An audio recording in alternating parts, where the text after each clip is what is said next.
Can you hear the sound? Hello friends, welcome back to my channel. This is your fit tuber Rahul. और आज हम एक जो topic discuss करने वाले हैं, ये एक काफ़ी इंपॉर्टेंट टॉपिक है, काफ़ी लोगों की प्रॉब्लम है और मेरा ये खास फेवरेट टॉपिक है which I love to tell people and help them understand about this problem of belly fat। सबसे पहले समझते हैं कि हमारी बॉडी फैट क्यों स्टोर करती है। देखिए, हमारी बॉडी का एक सर्वाइवल मैकेनिज्म है जिसमें हमारी बॉडी इंश्योर करती है कि वो कुछ अमाउंट ऑफ एनर्जी अपने अंदर स्टोर रखे, सो दैट कल को जब हम बाहर से खाना ना दे अपनी बॉडी को तो वो उस एनर्जी को कट डाउन करके उसको यूज कर सके और जिससे हम जिंदा रह सके। और ये एनर्जी जो स्टोर करने का माध्यम है, जो मीडियम है, वो है बॉडी का फैट। मेनली फैट है और भी डिफरेंट वेज हैं बॉडी जिसमें अपनी अंदर एनर्जी को स्टोर करती है, but I will explain that in some another video in detail.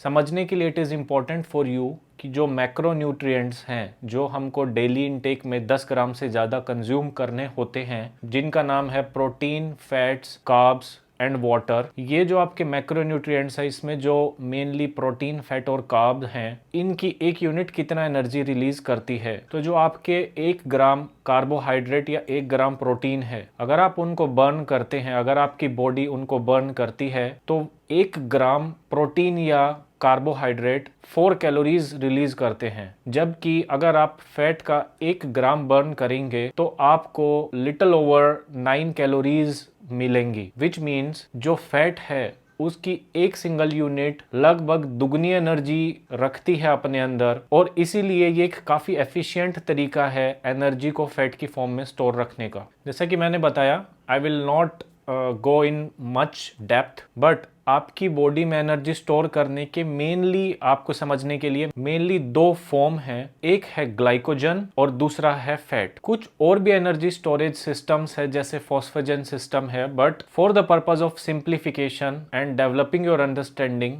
Let's talk about these 2 main systems, which is glycogen reserves and storage of energy in the form of fat। जब आप इन दोनों reserves को जो हमारी body save करके रखती है so that जब हमें ज़रूरत हो आप इन रिजर्व से एनर्जी ले सकें, इनमें कंपैरेटिवली जो ग्लाइकोजन रिजर्व है, जब इससे बॉडी एनर्जी एक्सट्रैक्ट करती है तो the process is quick. Energy release होने की जो प्रोसेस है that is quick compared to energy release by burning fats. Again मैं सिंप्लीफिकेशन के लिए 2 एग्जाम्पल लेके चल रहा हूँ। Compare to both of them एक अलग से जो सिस्टम है which is ATP creatine phosphate system, that is the fastest of all, जो आपको 10 सेकंड्स के अंदर अंदर एनर्जी रिलीज करके देता है। But for the purpose of simplification let's talk about these main 2 because these 2 are the main significant ones. अभी हम एनर्जी रिलीज की डायरेक्शन में जाने लगे हैं। ये एरिया कंप्लीटली डिफरेंट है कि एनर्जी कैसे रिलीज होती है, कैसे हमें एनर्जी मिलती है। That is a totally different area और इतना ही इंपॉर्टेंट है जितना मैं एनर्जी स्टोरेज जो इसमें वीडियो में डिस्कस करने वाला हूँ उसके इक्वल ही इंपॉर्टेंट है।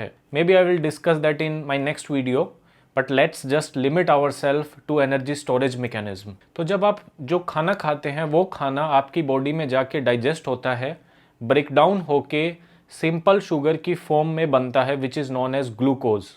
ये ग्लूकोज आपके ब्लड में एब्जॉर्ब हो जाता है और यही फर्दर ब्रेकडाउन होकर आपको एनर्जी देता है। ये जो ग्लूकोज आपके ब्लड में ऐड हुआ है, जब आपकी बॉडी इसको सेंस करती है कि आपका ब्लड ग्लूकोज लेवल बढ़ा है, तो वो इस ग्लूकोज को एनर्जी की फॉर्म में स्टोर करने लगती है। वही 2 फॉर्म जो मैंने आपको बताया, ग्लाइकोजन एंड फैट। सबसे पहले बॉडी ग्लाइकोजन की फॉर्म में स्टोर करती है क्योंकि ग्लाइकोजन सबसे पहले एनर्जी रिलीज करता है जब आपको इसकी रिक्वायरमेंट होती है। आपके बॉडी में ग्लाइकोजन स्टोर करने के 2 रिजर्व्स हैं, 2 एरियाज हैं। Number 1 is in your liver, number 2 is in your muscles. और यही मसल में जो स्टोर्ड ग्लाइकोजन है वही आपको ब्रेक डाउन होके एनर्जी रिलीज करता है, वही आपको एनर्जी देता है जब आप वर्कआउट करते हैं। तो जब सबसे पहले बॉडी ग्लाइकोजन रिजर्व्स को भर देती है, उसके बाद जो एक्सेस ऑफ ग्लूकोज बचता है आपके ब्लड में, उसको बॉडी फैट की फॉर्म में बना के आपकी बॉडी में स्टोर कर देती है। और यही है जो आपकी बॉडी में बॉडी फैट की फॉर्म में आपकी मसल्स के ऊपर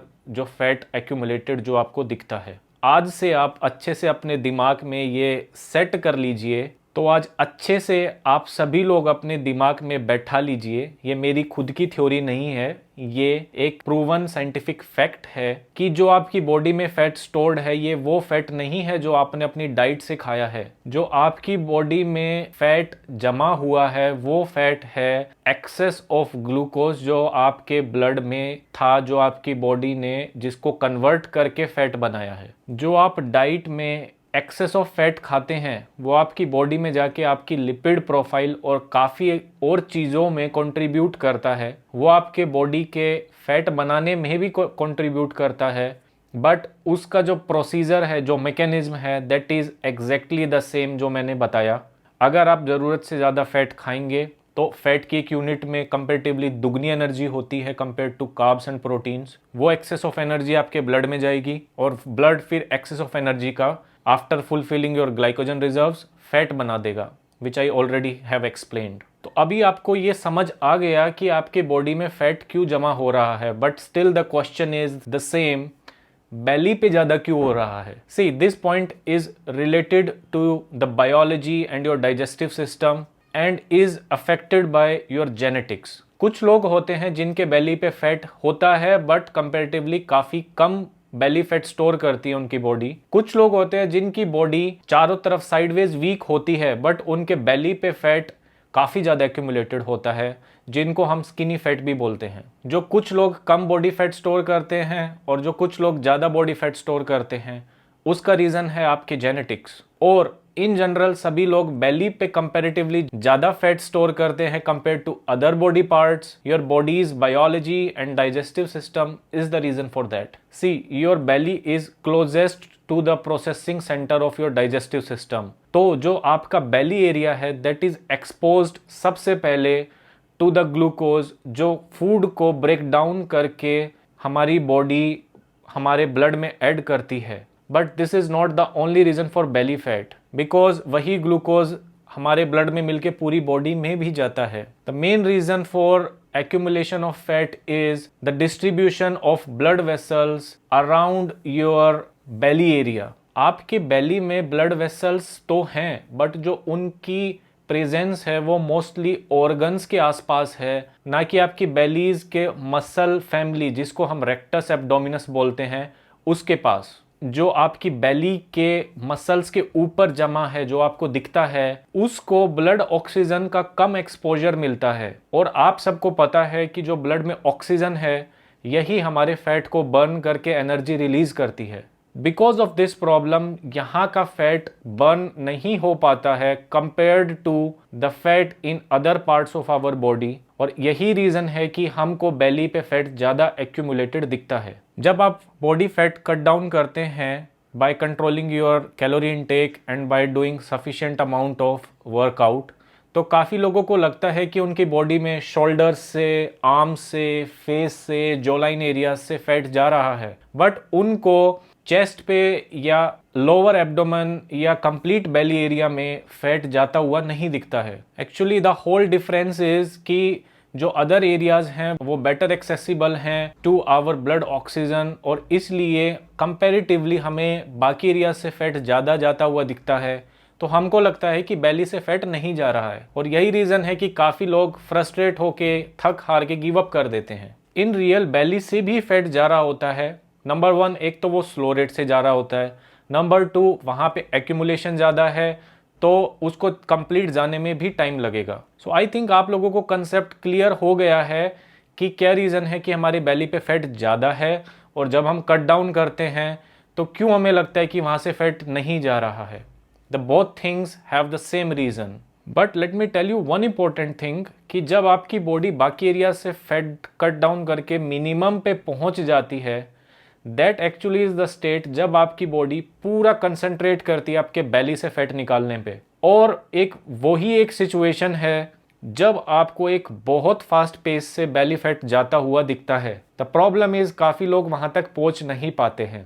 giving up is not the only reason, the main problem is something else. In one line, the problem is not able to understand the difference between fat loss and weight loss. Look at these 2 pictures of mine. इनमें से जो दोनों bodies हैं ये healthy नहीं है। एक में बॉडी फैट बहुत ज़्यादा है और दूसरी में फैट तो कम है बट बॉडी मसल मास भी बहुत कम है। और यही टॉपिक है मेरी नेक्स्ट वीडियो का, जिसमें मैं काफ़ी डिटेल में आप लोगों को समझाने वाला हूँ what is the main reason between weight loss and fat loss. एक अच्छी हेल्दी बॉडी पाने के लिए आपको इनमें से क्या करना है, आपको क्या चूज़ करना है, क्या फॉलो करना है उसको करने के लिए। यही एक चीज़ है जो मैंने गलती करने के बाद सीखी है और मैं चाहता हूँ कि आप लोग वो गलती ना करें। So stay tuned fellas, this is your fit tuber Rahul, और मैं ऐसे ही काफ़ी इंफॉर्मेटिव वीडियोस लाता रहूँगा आप लोगों के लिए। Don't forget to like and subscribe to my channel. अगली वीडियो में मैं आपसे जल्दी ही मिलता हूँ। Can take you care, hear bye the bye. sound?